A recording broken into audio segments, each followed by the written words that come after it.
God, it's scary, the stuff you'll find in the sewers.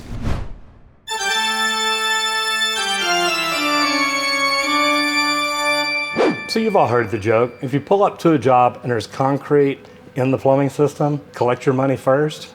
Well, what about when you deal with a bad plumber in concrete and getting it down into the pipe? That's not a good thing. Y'all have seen the video, we've already made it. Remember where we showed you where the plumber had come in and poured concrete down the drains? Well, we're here to fix it. A lot of you asked us to please follow up and let you know what's going on. So that's what we're doing, and we're gonna do it in this video, so we're gonna talk about it right now. Okay, right here it is down there. Here's your concrete. This is ridiculous. So as you can see, we had to chip out the concrete, drop the lead down. What we're gonna do, we're gonna repipe everything over on the other side, turn a 90 up, stick the lead in, glue it into our 90, turn it up, put a new flange on here. What we're trying to do, the reason we did everything from the other side, literally, we're trying to save them the tile. This tile was really hard to get. They don't know if they can get enough to replace everything that we would have to tear out to make a big enough hole over here to work in. So we made a hole back in the hallway, and we're doing everything from the other side just to try to help them out. But y'all saw it, this was full of concrete. It had to be changed out. Now let's go to the other side. Okay, so this one here, remember, you've already seen it full of concrete. This is the first thing we found when we came in. So what we did, we literally chipped around it, jackhammered it down through the concrete. That way it pushed it down. Now the good thing is we've looked at the other side, and we're gonna go around there in just a minute, but we're gonna do the same thing. We're gonna bring out a new santee, turn a 90 up and glue this in. That way we can put a new flange up here on top. Again, we're trying to keep this tile footprint within the toilet. That way they don't have to replace all this tile. So let's go over and look at the other side and see what we found there. Okay, so literally what we did, we had a combination turned up here. We had a santee going over and catching the toilet with a side inlet that goes over here and catches the tub. This is the one I was sitting on just a moment ago. Now, there's not a lot of concrete in the bottom of the pipe here, so we think we're okay. But when he poured concrete into that lead bin, it came all the way back into the santee and even a little bit going over in the branch line towards the tub. Now, not much. We're able to get there and clean this out. So what we're gonna do, we'll end up trying to save this hub, see if we can glue a piece of pipe in here, turn another combo up in a santee with the side inlet, go over and put the lead riser in just like we showed you a while ago. Now, let me show you what we found inside this one, because this is what it's all about. So what happens when you make a plumber mad and they fill everything with concrete? Well, this is the top of the lead. This is where the flange was, where the toilet sits. This is literally full of concrete all the way down and all the way into the santee. Now remember, I told you there was a little bit in this line over here. As you can see, it didn't fill up enough to come over into the tub, but this is concrete all the way down in here that's blocking this thing solid. So we know that when it got poured in, it came down through here, through the lead bin, and then started coming down. Now,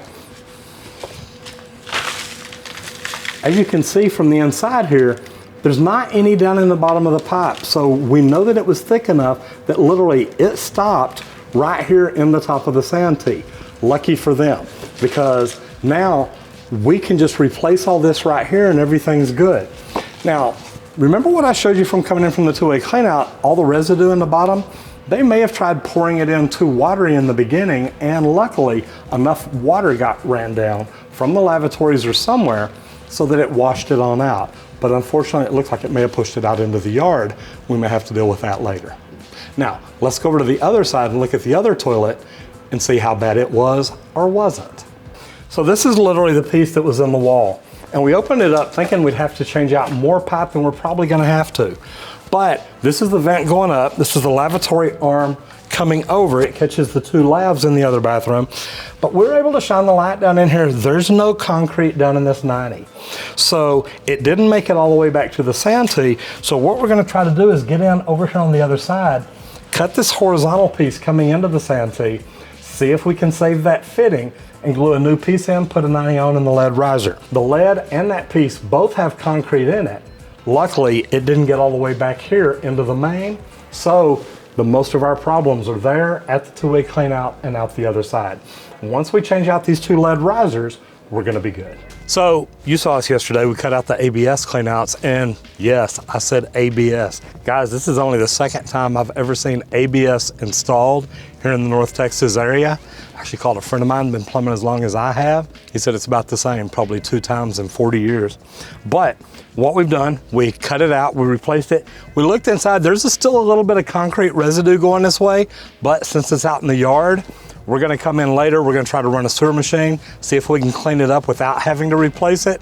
Also, they got a big Connex setting right there, so we can't actually trace the line out and mark where it is.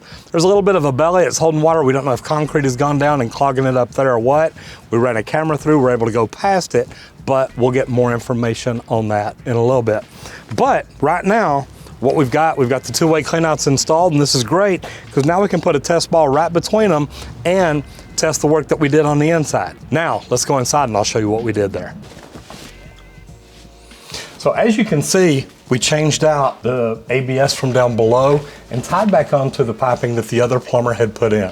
So what we've done here is replace the PVC. This one did not have concrete all the way down into the sanitary tee. So we were actually able to cut the piece coming out, put a shear band on right here, and go over and 90 up and then put our lead riser in. Now, one thing that we did have to fix, this line here actually had backfall. So what we did whenever we put all this back together, lowered this a little bit, that way it falls properly, tied the vent back together, and everything's looking good here. So that took care of this one. Now let's jump in the other side and I'll show you what we did over there. So on this one, this is the one that had the most concrete in it. Literally the sand tee was mostly full and it had just got down into the combination. And in order to repair all that, what we had to do is cut out the combination going over here that probably catches the laundry room. So we've got a shear band here, a shear band here, a shear band here. The sand tee, which comes over and catches the bathtub. The 90 that goes out and turns up and catches the lead riser. And then up top here, we've still got the lavatory tied in. So there's a lot of plumbing in this little bitty area, and you can see all these water lines because the main comes in here from the front. As you can see, you got the cold that comes in here, comes down. There's your stub out that goes in to catch the water closet, which is what this is for. And then your hot and cold run down here to catch the lavatory. So like I said, there's a lot of plumbing in here and it made it hard to work, but we were able to get in here, get everything done. Didn't nick the copper, didn't bend it around, didn't kink it, didn't do anything. And we got everything tied back in together, done it with shear bands so that we don't have any problems with it later, and got it glued up tight and ready for test. So as you see, we got the lead stubbed up here. Now, we looked at where everything is, laid everything out just right, made sure it's perfect. But the good thing is, once the dig crew comes in and backfills the dirt and packs the dirt in up here, then we can come in, pour concrete around here. I really think this hole will stay inside the footprint of the toilet, so I don't think that we're gonna have to do anything crazy here. And hopefully we won't have to replace any tile. They had a hard time finding this tile in the beginning. That's kind of why we did some of the things the way we did it. But this is gonna turn out to be a really good deal for her. So here's the other lead riser. As you can see, same thing. We did try to move it that way a little bit just to center it up between the wall here and the cabinet. Still 12 inches off the wall, everything will look good. I did ask her to talk to the electrician why the hole in the wall are open on the backside, see if she can get an electrical outlet right here. Remember, this is a toilet. Here lately, there's been a hard time finding toilet paper, so one thing that we're gonna do is have her get the electrician to install the outlet there, see if we can't come up with a little surprise for her. She's been through a lot already. We wanna do something to try to help her out.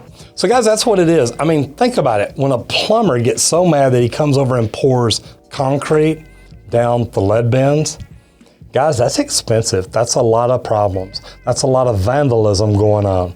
Now, unfortunately, the city of Richardson, Texas is not filing vandalism charges on him because they said she doesn't have video of him actually doing it.